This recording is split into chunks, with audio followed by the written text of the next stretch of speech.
Loved ones, this is Management 3234. You are viewing session 18.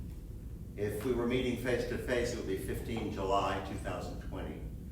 There are no admin thoughts I need to share with you, nothing I need to tell you about that's upcoming or that's recently happened that I'm aware of. Together we're going to look at chapter 12 on a concept on bootstrapping, and it's pretty useful stuff. But again, we'll get there in just a moment. Before we begin, I want to tell you the AV story, the attendance verification story. The topic that I want to discuss with you is something that's classically called style switching. And here's my point.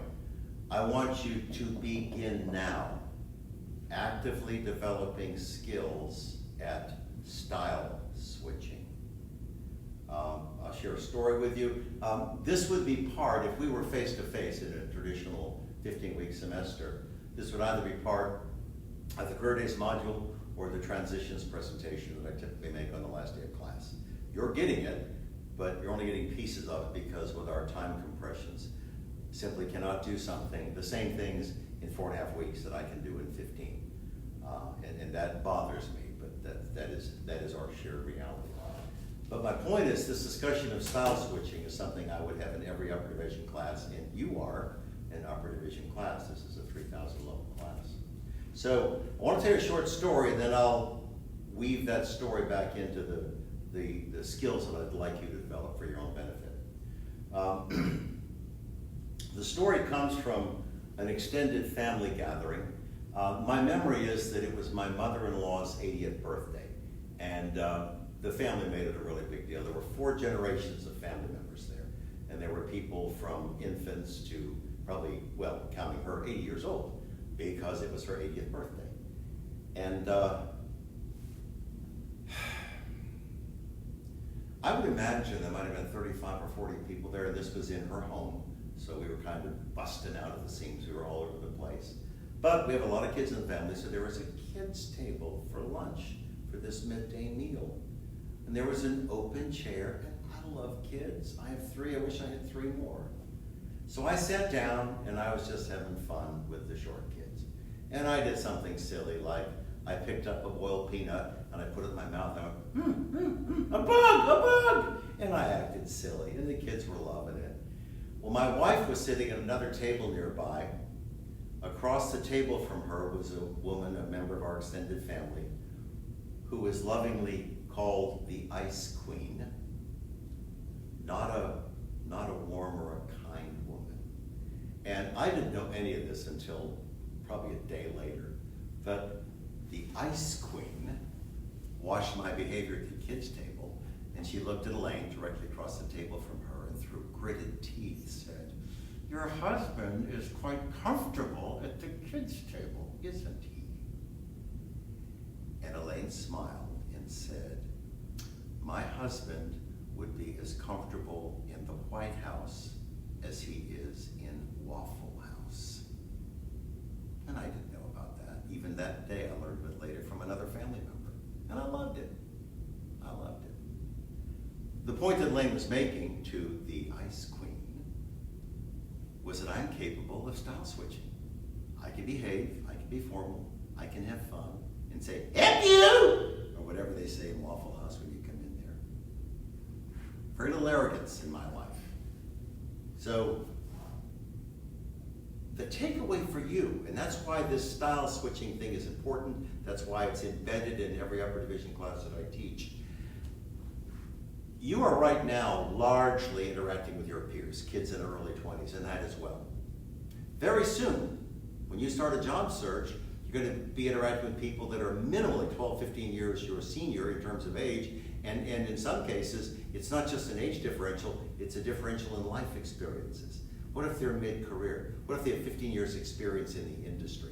Can you imagine how rich that knowledge base is compared to your experiences? So my point is that this style switching thing suggests that you need to discern other people's expectations and you need to match them. If I were in the White House, I behave with warmth, but with some measure of formality. If I'm in Waffle House, I'm just going to be having fun. Just a good old boy in a fishing shirt. So, the point is that the people who are your peers are not the people that are senior to you. They're not senior to you in age, like attained years. They're not senior to you in terms of life experiences. But the moment that you start interviewing, you're going to be thrust into that environment. And I don't want you to alienate people who potentially could bring you into an organization because you haven't figured out that they're not 21. They're not going to want to fist bump you. If you came to my office, I would generally expect you to say, Dr. Norton, can I ask your help? Could you say, yo dog, what it is, homie? Of course you could. But I don't think it would have the desired effect, would it? Style switching says that you have to discern in this junior-senior thing, whether it's age or years of experience or some blend of both. You need to discern what the expectations are of these other people, and you need to match them. Because I want you to get that job. I want you to become part of that organization, and then I want you to shine. 60, 90 days later, I want them to say, "Dadgum, we did a good job hiring her or him." I want them to realize that they made a good choice, that they hired a contributor. But my point is, you may bar yourself from that opportunity if you don't figure out that people who are 37 or 45 or whatever they are not, they don't care about what's on your playlist. They're not going to do the gangster hug and high five and all that other crap. They have no interest in being 19. They're interested in evaluating you for your potential to join that organization and make a contribution. That's what the exchange is about. It's not about the best buds thing. So please, if you don't think you're good at it right now, start working on it. Please. Style switching is a big deal, and I want you to develop really sort of high order skills in that style switching. It's mostly speech, but to some degree it's behavior, like high-fiving and stuff like that. Generally not a good plan. So, let us jump into chapter 12, bootstrapping. I'm on 305 in the text.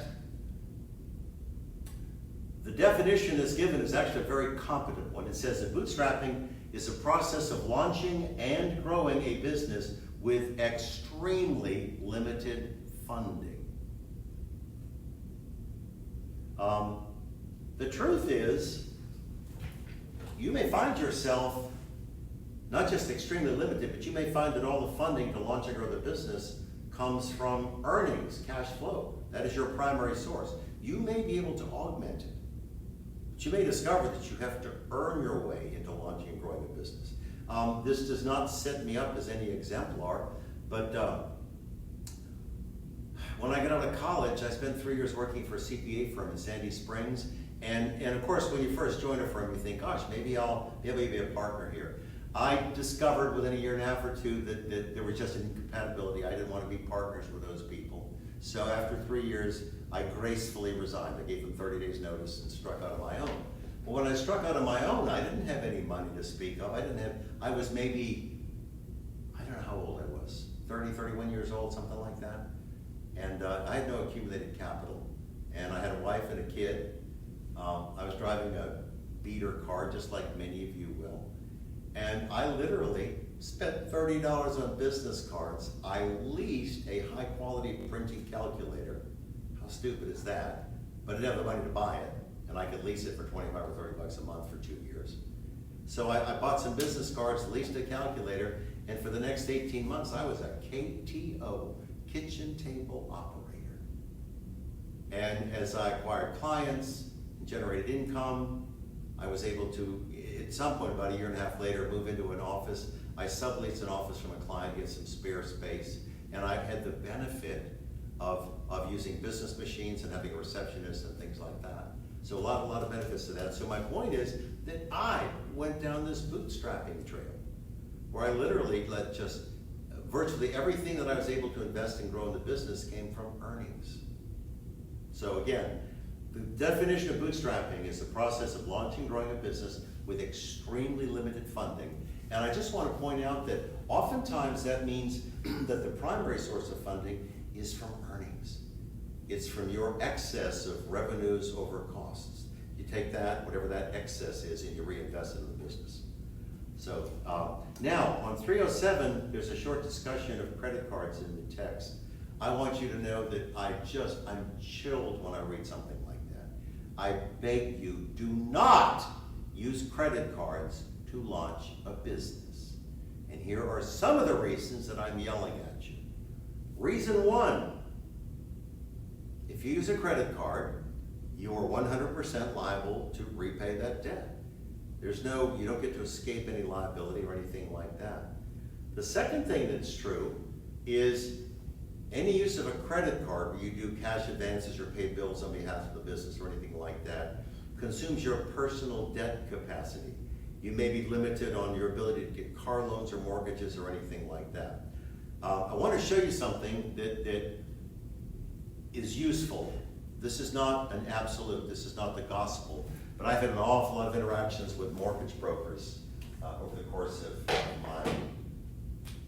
my life, and I want to show you something that's common among mortgage lenders. Here's what a mortgage lender will say. Okay, so a mortgage, the total debt service should be something like max 28% of your income. If you make 10 grand a month, that means they would say you can afford a $2,800 a month payment. But that's a max.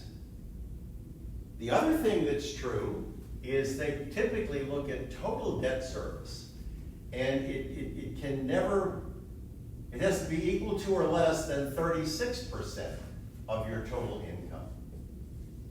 So here's my point. You've been working for 2 or 3 years, you've got some money in the bank, you've identified a home you'd love to buy, and you can make the cut. The mortgage payment is 28% or less than your total income, but how about your total debt service? Student loans, car loans, credit cards. Are you kidding me? That's a tiny gap, isn't it? 8%. So if you have student debt, if you went out and leased a new BMW, God forbid, do not do that. Don't lease cars. Buy cars. My point is, when I talk about using up your debt capacity, anything that you might wish to do might be impaired by the fact that you put business items on your personal credit cards, because this total debt service includes what you owe for your Visa card, your MasterCard, Amex, Discover, Belt, TJ Maxx, whatever your credit cards are. So total debt service is just that. What are your fixed obligations every month? Not living expenses. What debts do you have? What legal obligation do you have to repay money? But what I want you to understand is this is just meant to be representative.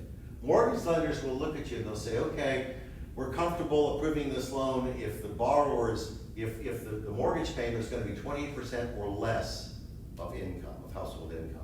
Okay, let's assume that you nailed that. But if you have, I had a girlfriend that did this once. I know it horrifies you ladies that I would have ever had a girlfriend, but it happened. She was well employed, worked for Delta Airlines. This is 35 years ago. 35 years ago, she had 5 bank cards with a $15,000 credit limit, and she maxed all 5 of them. She had $75,000 worth of credit card debt 35 years ago, and she probably made 40 grand a year. I mean, that is sad in ways I can't even describe. Do you think she could buy a home? Get a new car? She couldn't. Because her total debt service was way more than 36% of her total income. And that was her just making minimum payments. So please, be sensitive to this. When the authors say, oh, use credit cards to start a business, wrong. That is bad counsel. In part, I haven't finished, I've got 2 or 3 other reasons, but in part because you're using your personal ability to carry debt capacity, for the business, and that denies you the opportunity to buy a home or a car or do other things that you might want to do. So again, this is not an absolute, but these are sort of guidelines that people in mortgage banking use, and I thought it would be useful in this conversation when I say I don't really think that I think using credit cards is a very poor strategy. And then the third thing about credit cards, and they suggest this in the text, It's unwilling that multiple issuers will be willing to participate. If I'm a credit card issuer, if I'm Visa, MasterCard, any of those people, and I want to give you a card, I'm going to pull a credit report. I'm going to see how much debt you have right now. And let's assume you have 3 cards already. I think, no, this person is overcommitted. We give him a card, he's going to run up to the balance and then not pay it. Oh dear, we don't want to write off debt. We don't want to have to invest money and never get it back. We have responsibility to stockholders and other people as well. So the discussion on using credit cards, I urge you, don't ever go down that road. It's harmful. It really is.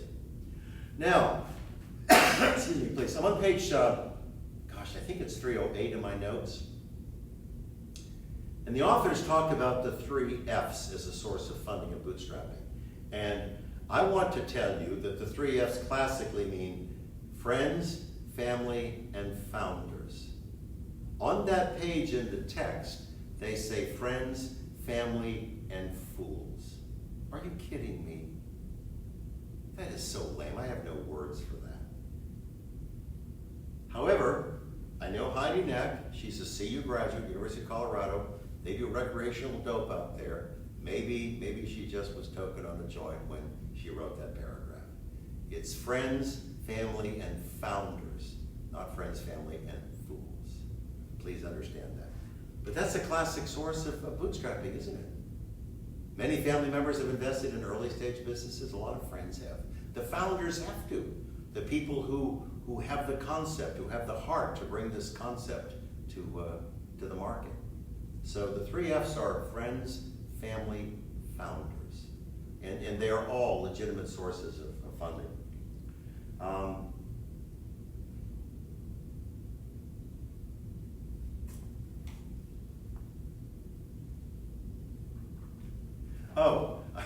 I'm on 310. I had to get my glasses on. Crowdfunding. I'm not an unkind man, but I think crowdfunding is stupid on every dimension, and that's the family version.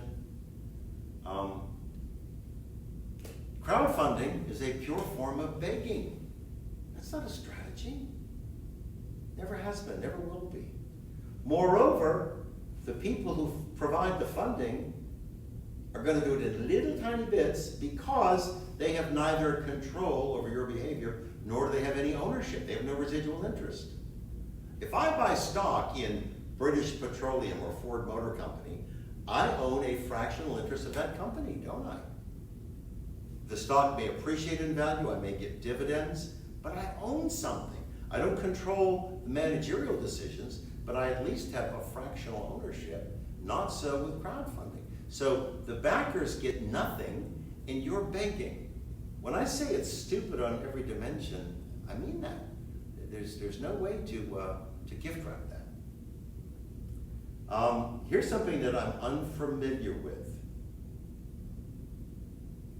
And it's a conversation in the same part of the textbook. And that is crowdsourcing of talent. Okay, I kind of like the concept. Could I reach out and say, I need someone who's really strong in operations, or someone who's strong in product design, or someone who's strong in financial, whatever. Well, that to me is a form of recruiting, isn't it? I probably would be better suited to go to ZipRecruiters or Indeed or 100 different places, job boards, websites, that sort of a thing. Crowdsourcing for talent may exist. Indeed it may. I've been studying entrepreneurship for more than 25 years. I'm not aware of a single exchange where any sort of crowdsourcing of talent took place. It may be out there somewhere, on the other side of that door that I'm pointing at. But I've been studying this for more than a couple of decades, and I'm not aware of a single incident in which there was that was a successful approach to acquiring talent for an organization. So now,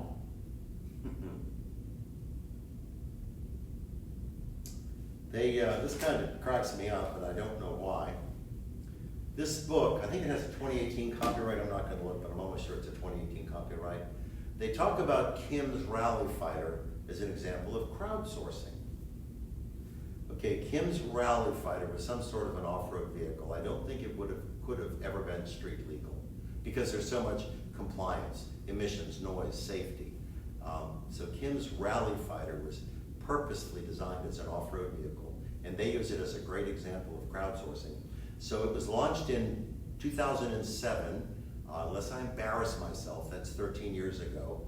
It's changed names, it's now called Ollie, okay, that's fair, but it has zero market presence. No vehicles being manufactured, sold, there's no dealer network, there are no owner groups. Not sure, when this book was written in 2018, how that was a great example of crowdsourcing. It strikes me as a great example of failure. But again, I simply don't understand. I told you that crowdsourcing is stupid on every dimension. I mean that. And I'm being kind when I say that. Don't ever do that.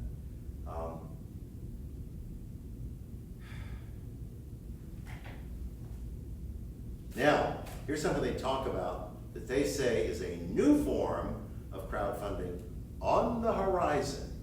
I don't know how far in the future that means, but they're talking about something on 315 called equity crowdfunding.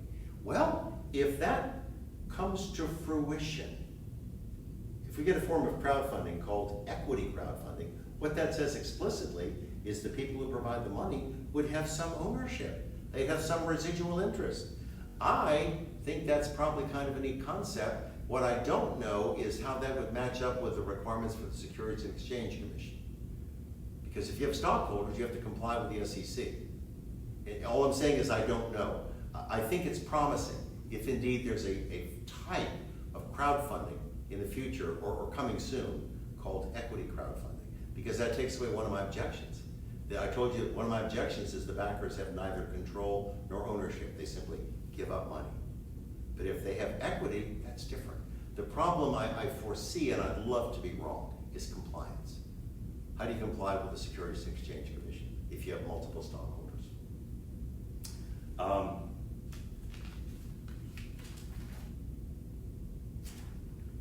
So there's a crowdfunding checklist, not my favorite. You saw the smile.